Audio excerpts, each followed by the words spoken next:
Shaga Ilembe, I need a South African production that will top that. AI can have effects on South African legacy. So as a Omandla, what would you like to add? We don't need to be safe. We know we can fight our own battles. Yeah, the dating pool is the pits. It's the pits until you find the one, hopefully. Yeah, there's a point where we wanted to throw someone off a balcony. Stunts. Which was Yeah! I was looking for a crazy line and we found it on TikTok.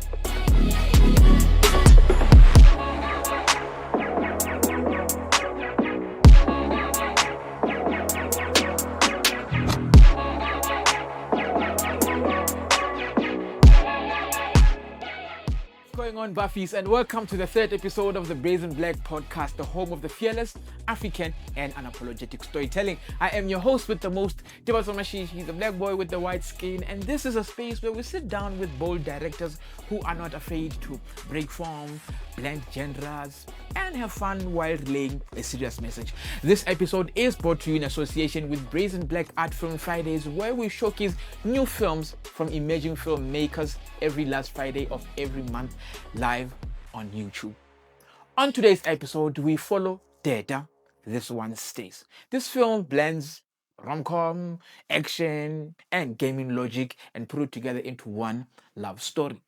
Deda, This One Stays follows a serial dater, a dream girl, and an obsessive ex in a cartoon-style battles that turn dating into a literal fight for love. So, BBAFF'ies at home, without any waste of time, Help me welcome SINETHEMBA RALANE OPHELIA! Woo! How you guys doing? You're good. Doing great. All right, so for the BBAFF'ies at home who are not familiar with you guys, can you just give a brief intro of who you are, where you're from, and your entry into the film journey? Okay, cool. My name is SINETHEMBA RALANE. I'm a writer and director. I think my entry into the film journey started from being back as a kid, always wanting to be in front of the screen. I initially started with just trying to be a rapper, getting into show business in that manner, but I was always deterred away from it at home because they were like, okay, you smart, you do science and all these things. That wanted me to explore electrical engineering, so that's what I did first. Ended up dropping out within my first year. Then from there on, coach basketball for like a year to just do something because that's something I love as well. I love sport. Nice. Then my mom was like, okay, why don't you do film? Because that was something I wasn't exploring at that moment. She knew I had love for it because of how it interacts with the shows I'd watch and everything. So she's like, this is something you can explore. And I was like, okay. At the time, I wasn't sure because they were like, okay, they were on edge on it. Yeah, because you're changing a lot. Yes. Yeah. And then they were like, okay, go into it. I think the moment I stepped into after, I knew that was the place for me. This show thing was for me. Then from there, it was just discovering myself as an artist and taking steps into that journey, allowing myself to make mistakes, grow, evolve. And yeah, I think now it got to a point where I can be confident in the things that I love and step into them confident. Okay. What's up, everybody? It's Ophelia Komane on your screens, all the way from Secunda in Mpumalanga. I am a live action and animation director and producer. I'm also a tenor saxophonist. I'm just a pretty little passionate creative. And I studied at after. I finished my final year last year, and I'll be graduating soon in March. Okay, and how was your journey? So in high school, I did drama and I stayed fit as well as music. Okay. I'm not going to say that I particularly wanted to be a director or a producer, but soon after high school, I went to AFDA to try the different disciplines, and that's when I found out that actually, from a student point of view, this is something that I'm good at and I enjoy, so I tried it out, and here I am. But you didn't flirt like with other the costume. No. You just went straight to I went straight into filmmaking, yes. Oh, okay. No, that's dope. So SINETHEMBA, in terms of who are like your top three characters that you can say influenced you and why? Okay. I'd say Denis because Okay. yeah, his work with scale and dope. sci-fi's rival doing those very close and dear to my heart. So his work on scale and everything just touches me and how he's able to find compelling characters in this grand scale and everything. And then I'd say my second would be Spike Lee Oh, because shout of his social commentary and how he uses his stories to tell black stories in a manner that feels very genuine and honest to who he is. And then third one, okay, third one is a bit tough. I'd say Christopher Nolan. Oh, shout out. Shout out. And that's because of what he did with The Dark Knight. Yeah, I think that opened up an avenue for comic book movies, which I enjoy a lot because I think that was my first introduction to any media. I started off with superheroes, Justice League animated series, Ben 10, everything was just so he opened the floodgates where superhero films can be taken in a more serious manner. Yeah. Oh, okay. No, shout out. And you? So I wouldn't base it just off like I wouldn't say directing specifically, but filmmaker wise, it would be Angus Gibson, Tyler Perry, and Patucheto Makarela.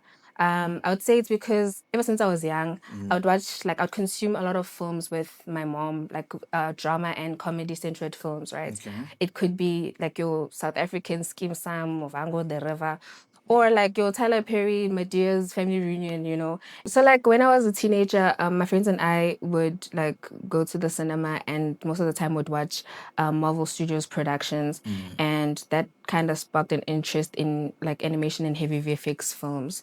And then with Angus Gibson, I just like his work, you know. I feel like the work that he's done on Bizo Yizo, Shaka Ilembe, I just admire the work that he has done, and I would like to collaborate with him one day. He's just my goat.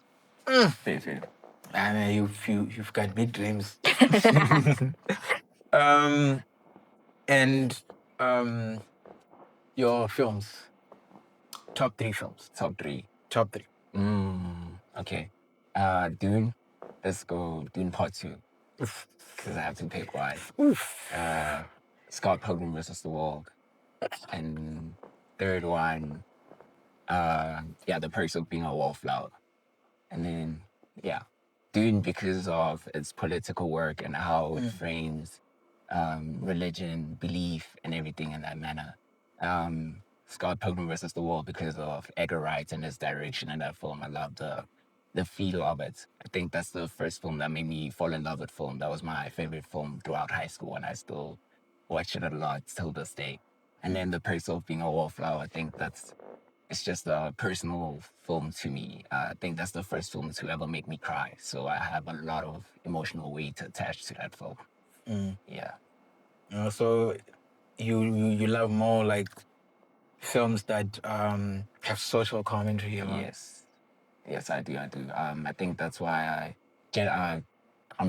I gravitate to so many stories about whether it's race, belief, and things of that nature because I think social commentary is the best way to find human psychology and what drives humans to do the things that they do, good or bad.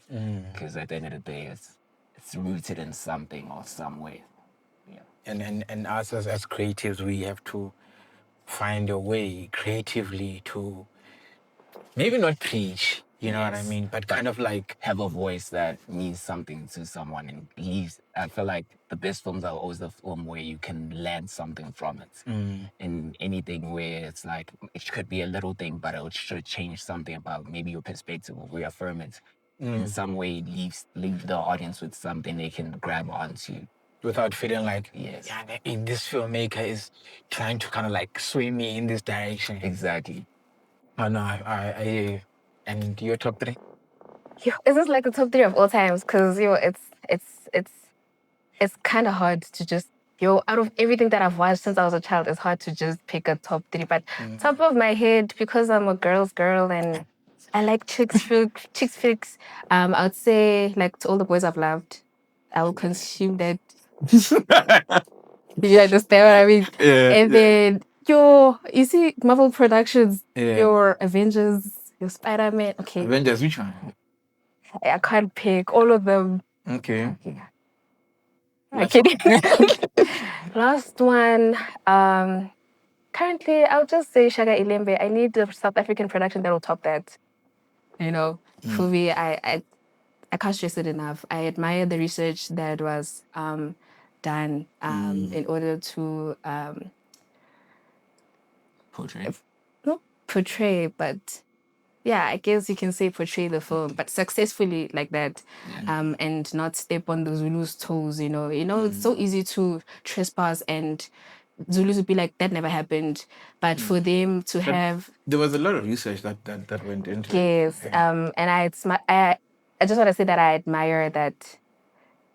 Man, they were successful with that film. Like that's what I want to say. Like, yeah. Do you guys research like young filmmakers? Do they research, or is just like let's just go shoot? Yes, we do. Do a lot of research. Yeah, I think if I didn't go to AFTA, I wasn't going to research. But going to AFTA, they taught us that before anything, pre-production, you research. You research, you get a conceptual relevance, you get emotional relevance. Yeah, we do. Also, I think looking at so many different artists where the idea was rooted from a good place, but in their portrayals, they weren't honest to the people they were portraying. So it's just avoiding those things where you're working from a good place, but you don't represent the people in the manner that they should. It's a thin line, Yes, it is. because there's a POV there as well. It's your Yeah. POV as a director and a writer. Yes. So it's a thing of, you have to pick a side. Yes. Because being neutral in story is, it's just it's like, what's the it's point of the what's film? point? Exactly, yeah. So coming to the film, Deda, what was the research that went into it? I think with Deta's, like, we had to look into a lot of things relationally. Since it's a rom-com, we wanted to focus on the emotional journeys of the characters and researching why people do the things that they do. So in exploring that and trying to get through the theme of in love, it's not just, you can't just save someone. They have to be willing to save themselves, and then you two as the couple can work through it together. It was researching things like love languages, personality traits, avoidance, and ghosting, and what those effects can have onto someone. Yes, and just everything relating to the human experience and when you're experiencing love and loving someone, especially at a young age. And then with blending the genres, what was the research that went behind that? Because for me that stuck out for me. I was like, this is dope. Fair. I think with blending the genres was just making sure that when we do it honestly, and it's not just something that's just papered onto it, but it also feels like it's part of the story. So in everything, we made sure we were honest and we were representing from a place of love. In everything that we tried to involve in the film, it was something that was rooted from a place of love. So when we were doing the research, it was doing research in a sense that you're enjoying what you're doing because it's things that you love. So in things that you see, the wrestling elements that were involved, the cartoon elements with the SpongeBob graphics, the games, and fighting action, and the rom-coms is always rooted from something important for anyone from part of the team loved. So the VFX we leaned onto Toe because he loves games and anime. Things like that. So it's just collaborating and putting out something we can all point to and be like, okay, this is something that was made from love and has something to say regarding love and what it means to create something, this body of arts here in South Africa, and representation as well. Okay. Ophelia, you'd like to add? I think what I'd add is we didn't, although like we have like these real emotional themes of love, and we didn't want it to be like heavy in your face like that. We tried to keep it like light-hearted, especially for our target audience. So we had Scott Pilgrim versus the World as like one of our reference films, and we drew some inspiration from there. hence why you see the heavy VFX. And Yes.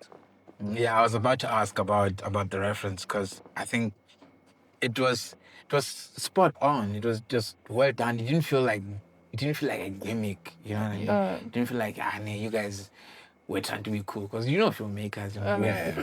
It's a cool thing. Let's just edit. Yes. Yeah, I just like to give you guys props for that. Thank you.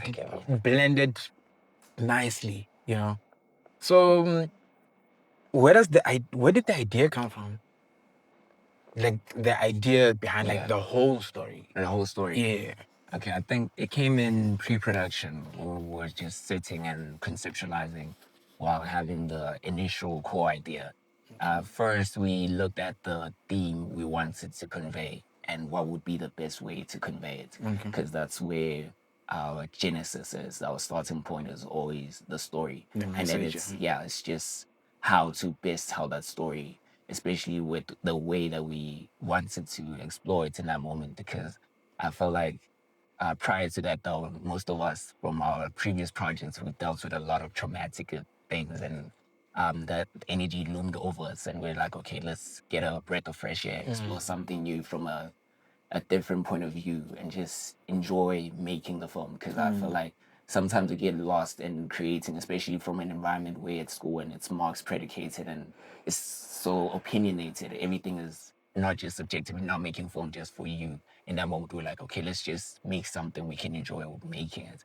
So from there on, it was easier to build and just put in Scott Pilgrim because it aligned with the story we wanted to tell. Yes. With the main character, the lead, right? So from a conceptual point of view, what was the message that you guys were trying to tell through him, and why is he a serial dater? Men, young Men are serial daters. young men. Okay. General. So that's where you guys. So that was the starting point to say, okay, our lead is going to be a young. He's a serial dater. South African, what, okay. Jola. He's here and there, touch and go. He can get any girl that he wants. He feels like he just always has to save every girl. He's the man. And that was him. Masculine man, that type of guy. And do you want to take it from there? Yeah, okay. I think, like she said, it was already, I think when we're young and we're looking for love, we just look for anything, like any type of attention. So with him, we wasn't able to hold down a relationship because after that initial flurry of infatuation, you realize, okay, this person might not be for me. Okay. Then that's why when you introduce someone like Retabile, where now he has to actively fight for that, building that relationship before they even quote unquote get together, it wakes up something different in a person. But why that specific flaw though? Like there's a lot of flaws that you could have picked for a guy. Why was that the specific flaw that you guys chose? I think it's because it was important for us that at the end, in Retabile's arc, that she's the one who what's the word? Confronts her past, her past relationships, and Lenobo is not the one trying to help her fight this thing. Okay. So it's important that Lenobo, it's that guy, I can do this, I can fight this, I can win this girl. But now he needs to he's there for Retabile, but he needs to learn to step back and be then the woman must confront her past, you know what I mean? Yeah. And then with Retabile, love that character. She's dope. And how was it important, right, for you guys to not make her like a typical love interest, those typical love interest in rom-coms, Why was it important for you guys to make her a complex character? I think with particularly her, but also the other characters, it was just important to highlight certain things in films and how they are explored. Yeah. Because you saw the way we set it up in the beginning is that she's sort of a damsel in distress, and Kiriboni is an overpowered heroine in the sense that it's this woman who can defeat anything and be everything. And then having those mirrors looking at each other just creates a lot of contrast between the characters, that it's this against this. So now having Lonabo as the thing that tries, the person who tries to save her from it and inevitably fails over and over again until she is the one that rises against it and defeats her own flaw in helping him out. And how giving a message of, in relationships, it's not a you against me, or you're not supposed to fix me or change me, but in helping each other, we help each other realize our faults and grow closer together and grow better as people. Yeah, I think it was just trying to communicate that. Because was it intentional, right? Because like in rom-coms, right? Like the girls are always being saved. They're Superman. And, is that the same case with Retavi? Were you guys trying to communicate that like every girl needs to be saved? Was that the message? No. All girls want to be saved? No. It was a thing of, it's both like not, you can't save the girl, and the girl can save herself, because Giriwani only starts getting weaker as Ritabila steps into the fight. Before that, she was having a and she was dusting my guy up. So it's just showing that it's not for women to be saved.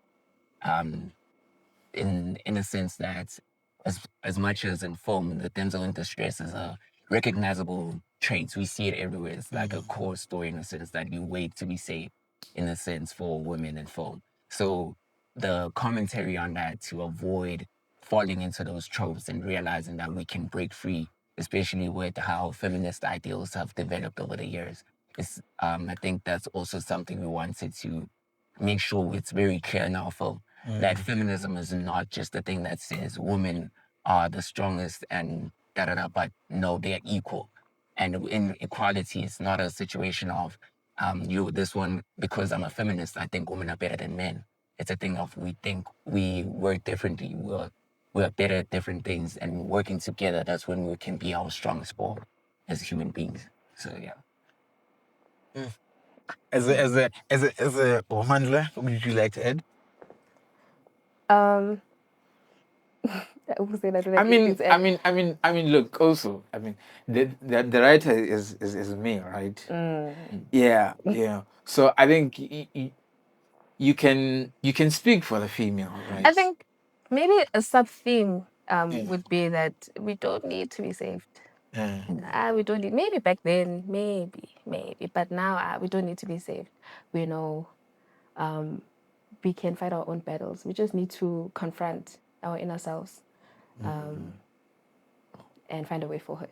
And find for the better of the relationship. And find the hero within. Yes. The hero. Okay. And with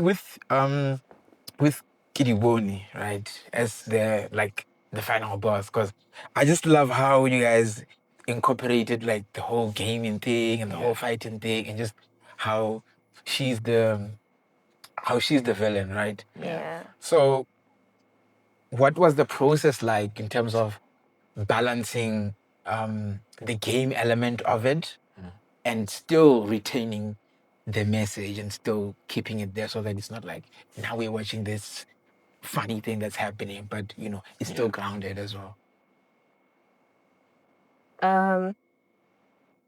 In terms of the process, we first, I don't know if you noticed, but like in the film, you'll see that each character has a specific color, right? Like Lonabo is red. It represents the love and the passion. And then Rutabile is pink. It represents like, she's like feminine, she's soft, And then when it comes to Kidibon, she's like green, right? Green can be envy, jealousy, and we use like this super sane aura. Like the first time you see her, there's this green thing behind her, and immediately as an audience, you'll be like, okay, what is this? Like, Yeah. what's her story? Yeah, what's going Like, on? I know she already looks upset performance-wise, but with that VFX already introduces like who she is in terms of her appearance. Whenever Lonaba and Retabila are trying to interact, whatever. You can take it on. I think with that, it was just making sure that it feels earned. Just in the setup, setting up the world of story, so that when we get to the gaming elements, it's not something that just comes out of nowhere, but it's something we've been building up to from the beginning. Like she said, with the Super Saiyan aura, it already established the comic book arts and the panels and everything, and the Super Saiyan aura. All these things work hand in hand together to build the world of story. So when we get to the gaming elements, it's not something that's jarring, but it's also adding to the story. And also having the gaming element of it kind of adds subtext to how people refer to love as a game. Or you know, it's like it's showing it's a fight for your love. You know, it's how one is, and all that. So it's those type of things, just layering it in to keep it lighthearted, comedic, but also make it feel earned, and it's not just something that's just pasted onto it. But was it easy to kind of like execute? Like what were the challenges that you guys went through with like mixing this whole genres and everything? What I can tell you is like the post-production process Yeah.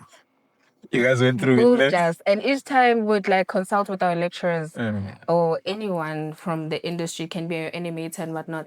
They would like ask us questions like, are you guys just fixing it in post, or is this like intentional? And like sitting with the post members there, it's just like, ish man, these people are going through a lot, retroscoping What were we all of thinking? that. What were we thinking? But obviously you have to be positive. If we're not positive, the rest of the crew is gonna be like, what are we doing? But it wasn't an easy process, I'm not gonna lie to you. But did you guys think of these things where you guys were shooting? We're just like, yeah, no, we're just making this cool thing. We'll just see it in post. No, it was planned. Certain things we still wanted to add on to, but because of time restraints and like she said, with everyone being tired, it was like, okay, we need to make compromises, of course. And it was making sure the story comes first in everything. So every VFX element that was added to benefit the story. There were things that we wanted to do but didn't benefit the story. So we're like, okay, we need to cut that and we need to reevaluate how we explore that. So it was just finding the sweet spot of, okay, letting the VFX go crazy because of the type of film we're making, but not allowing it to overshadow the story because the story comes first. So it was a balancing act, and also being able to collaborate and trust in the team. Because sometimes they will come with an idea and be like, okay, I think this would fit better than what we had planned initially. And then let's explore it this way, or see what adjusts and what fits better. Yeah, so it was that process of revisiting, reevaluating, and making sure the story comes first. Yeah. But in conception, didn't it feel like it was too much? Like, okay, it's a mixture of genres. There's animation, there's gaming, and there's, you know, who's going to take care of what? And, you know, I think with that, at some point it did get there because the producers were like, okay, what are we doing? because they told me I was Trust the like, there, you process. know, it was certain things I was like, okay, because in conceptualizing, your mind runs, and it's like, okay, your mind is running, it's getting all these ideas.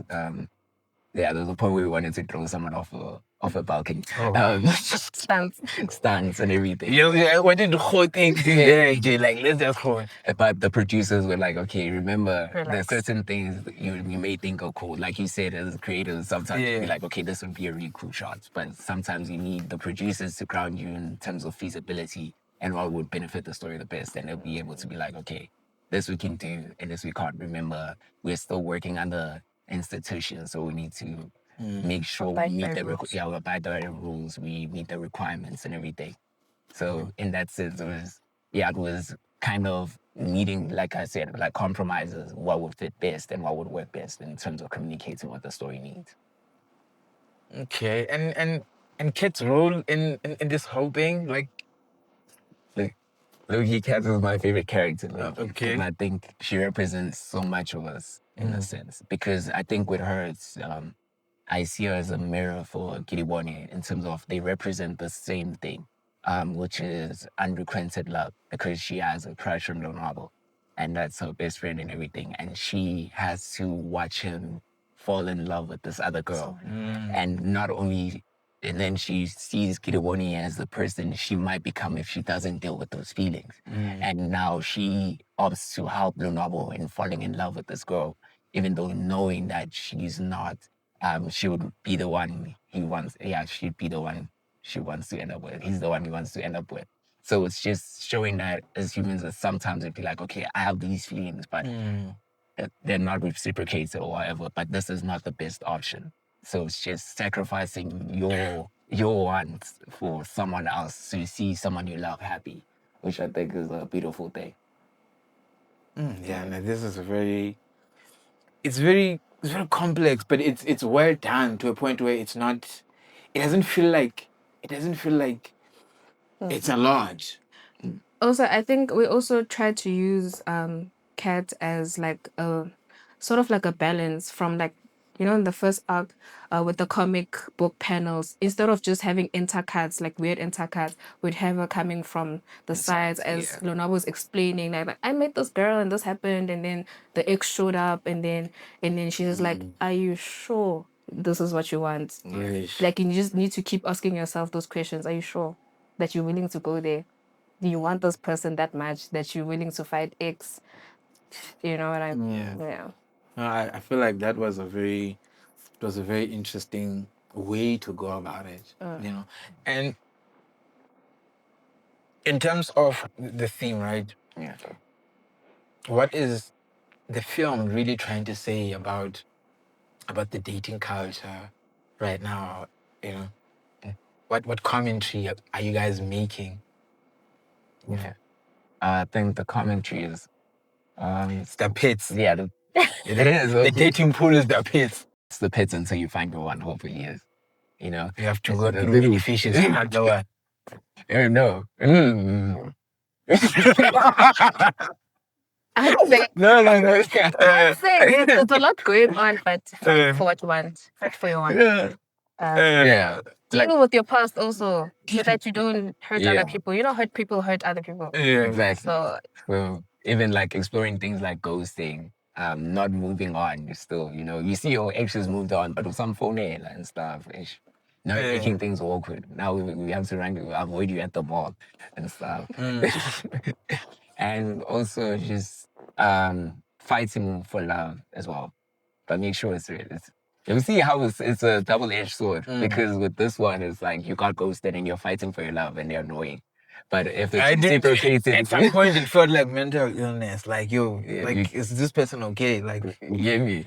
Exactly. It's just, it shows like the both sides of it, where initially, like when you look at it, Kiriboni and Ronaldo have the same goal, which is love, and love from Vitabile. But how they going about about it it is different. Yeah. Exactly. So with her, Kiriboni being ghosted, it kind of creates a tragic character where you understand where she's coming from, low key. It's okay. Yeah, like- you didn't even have the decency to maybe shoot me a text and be like, okay, and it's chat. yeah, because in my eyes, such all Latin. Be like with other people on the sense, and then with Leonardo, it's like exploring that. Okay, sometimes as Jens, you have this thing where you want to save the girl from her life or whatever it is, but sometimes that is not your role, and you need to learn to take a step back, because at the end it's a collaboration, it's a partnership. It's not just you doing all of this for her. It's you have to meet somewhere, and she needs to confront her past herself as well. So it's just the commentary is there in terms of the negative effects of dating culture and hookup culture and everything, but also the beautiful side of love where two people can have the same goal and the same vision and be aligned and work towards it together. Yeah. I know you said a mouthful. Yeah. It's like it's very interesting how you guys approach narrative. You know, it kind of like feels philosophical to a certain extent, right? Is it by choice? Do you guys like read a lot? Because it feels like there's concepts that one need to that you're trying to, what's the word that I'm looking for? communicate. To communicate. Yeah. Yes, but visually. Yeah, I think with me, I love reading. Yeah. I think learning is something that's I've always I'm always have a thirst for knowledge in a sense. So in just trying to understand people better, trying to understand people from different backgrounds. From it's always in literature or in film and media studies, or just exploring and then I think arts is a great vessel for understanding. Whether it's reading books, whether it's watching films, you'll always learn something about someone from different worlds or different perspective than you have. I think, like I said earlier, it's just a lot of my influences in terms of story come from. Sure, I was about to, I was about to say, you know what I mean? Yeah. Because they deal with like very like complex narrative, you know, Yes. that they give you these characters, right? Yeah. But these characters stand for things, for meanings, you know, Yes. that you have to see beyond just their character. Yes, exactly. It's just aligning with not just us but the team as well. Because with our writer and Danny as well, he looks at it the same way I do in a lot of things. Yeah. At some point, she got tired of it. She's like, "You guys, you agree before you even finish the sentence." Yeah. Because it's just always when you pick up something, it's like, okay, this is what I've noticed from this. How do you think we can explore it, and how do we best show this? And it's just understanding that stories and life have meaning and attaching meaning to things. Because at the end of the day, that's what we're seeking. We're seeking a meaningful existence in a sense. That's why people are so attached to things like purpose and what am I here for? Those existential questions that lead you to something in some way. So I think in that it's just rooting in what you believe in. For me, that's I'm Christian, so a lot of the basis of how I look at things is from a Christian perspective, and love and things like that. It's just I look at it from that lens. So it's just layering all those inspirations, everything, and just adding onto it. Yeah. So. And for you, Philly? For me, I think most of it is based off how I socialize with people, not just like this, but like also what's happening out there. Like I'm always on TikTok, so I would always take in what's happening, whether there was an accident or Michali and Sugar Daddy did this, and I would try and So TikTok is like Yeah. like your source of inspiration. not just TikTok, but I wouldn't just read. Sure. I would socialize with people, and they will be like my muse. You know what I mean? Like I'll take your story. How was your relationship? How was your trip with this person? And I would try to translate it on the screen. Yeah. I think one of my No, favorite. that's dope, man. That's really dope. Yeah. One of my favorite lines from the film, she actually got inspiration from TikTok from Lord was like, he's like, Which Which was Yeah. I was looking for a crazy line, and we found it on TikTok. You know. So like, a guy was saying that to a girl. yeah, like a guy was trying to flirt with the girl, and he was like, when I shower, I see you in the water. And that was just like, what? Why would you flirt like that? You know? Yeah. But that's dope because like you get inspiration like from real life. From real life. And by the time it gets translated, it's relatable. It is relatable. Yeah. So in terms of you guys, right, as young emerging filmmakers, what other stories would you guys like to tell?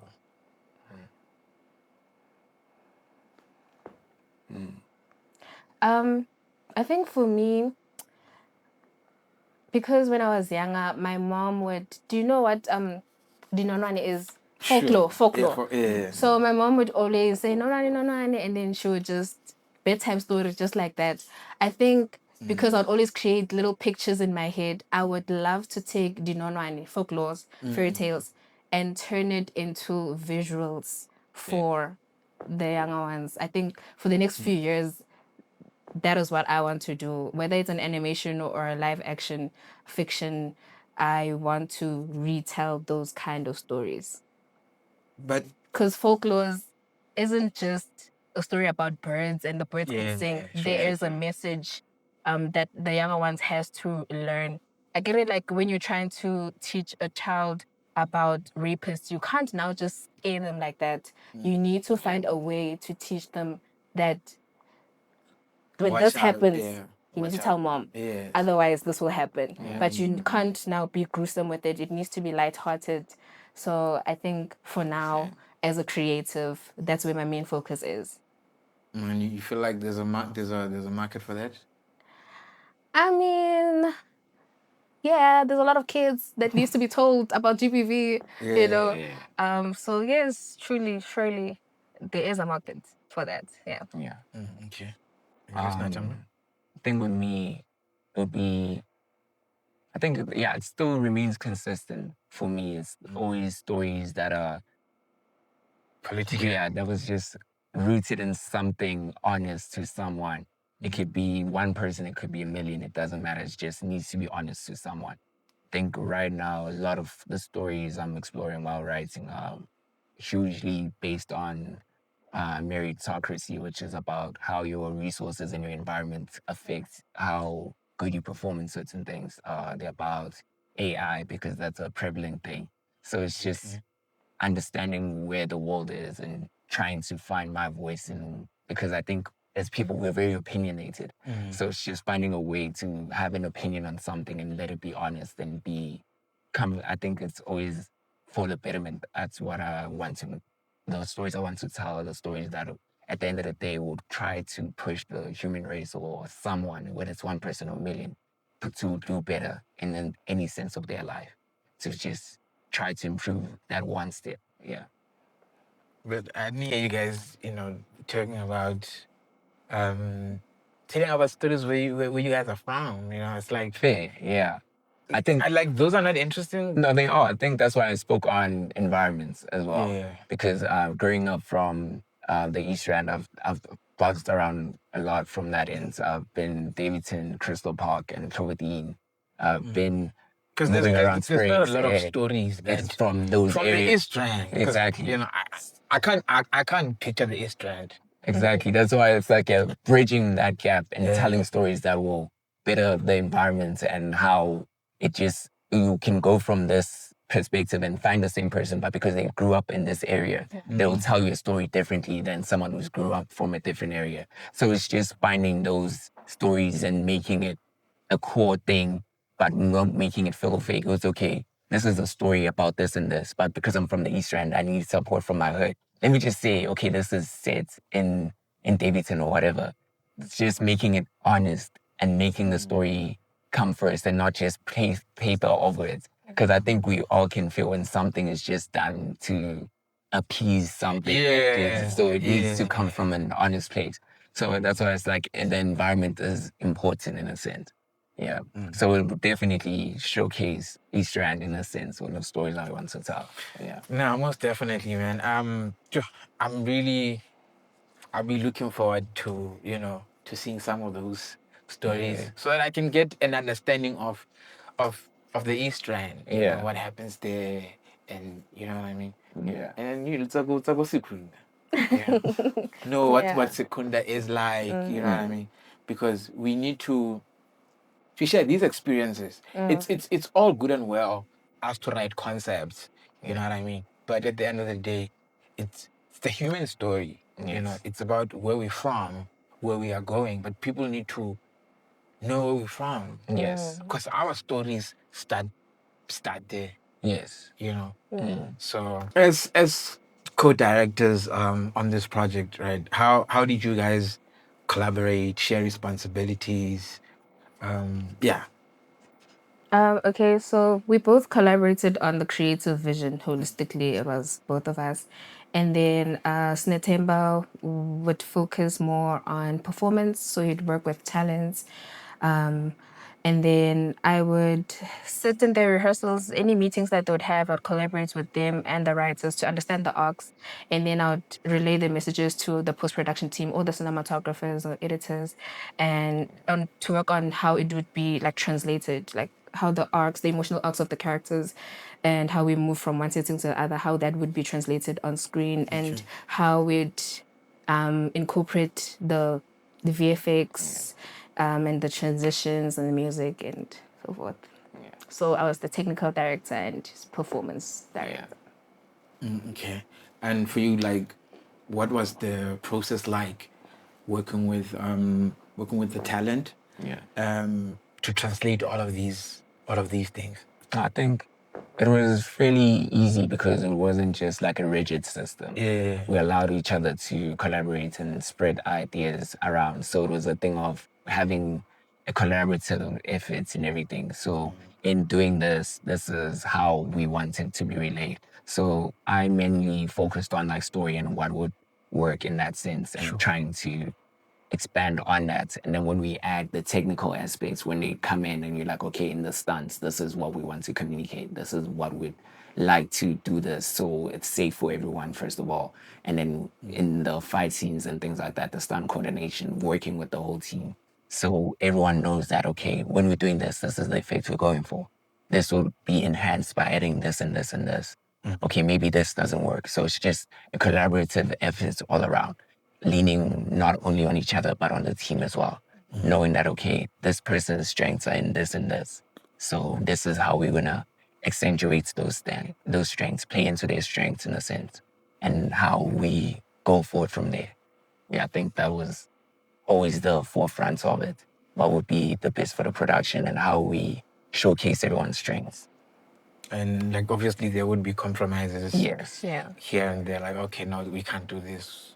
Yeah. Okay. So how's 2026 looking like for you? You guys have, any plans? You want to go back to school? What? So I will be going back to school to study my honors. However, I will also be doing projects outside of AFDA, collaborating with some animators, with Chocolate Tribe, working on an animation currently, but we're still in the pre-production phase. Yeah, that's basically it. Shut up.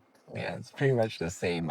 Also going back for my honors, currently involved in the pre-productions for an AI legacy project. Where we focus on how AI can have effects on South African legacies in terms of relational things and families within. Yeah, I think that's about it. So, and then I'd like to shout out Television Productions. That was our crew and probably our crew going forward as well. Okay. And they are the cast as well. Itumeleng, Rebecca, Ofente, Leah Kanya, and Kat. Not Kat D. Oh, you see, I'm so tied into a character. Cast names. Okay. Yeah, I just realized I called the character's name. That's how much I love that character. It's just, every time I see the character. Did you miss anyone? Oh, shout out to my team. Yo, we pushed P, being told that you guys cannot execute that and showed them it's possible when you guys collaborate. So shout out to them and their hard work. Yeah, shout out to the team, man. You guys, you guys outdid yourself, man. And thank you. Yeah. So I hear we're not gonna, leave you guys empty-handed. This is from the team at Brazen Black. Nice goodie bags. Thank you. So thank you guys for coming. You guys have a beautiful film in your hands, and you guys, you're the future of this industry. Yeah. So thank you, and keep being unapologetic with your stories. The animation.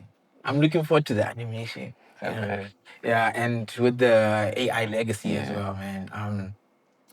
You must do best. Thank you. Thank you for coming. Thank you for having us. All right, with that said, Buffies, please do not forget to catch Deda. This one stays live on YouTube on the 27th of February at 6:30. Go tell your friends to like, subscribe, comment, share. This is a wonderful film that you do not want to miss. So from myself, Tebatso, Mashishi, and the rest of the team, it's salute, BBAFF'ies.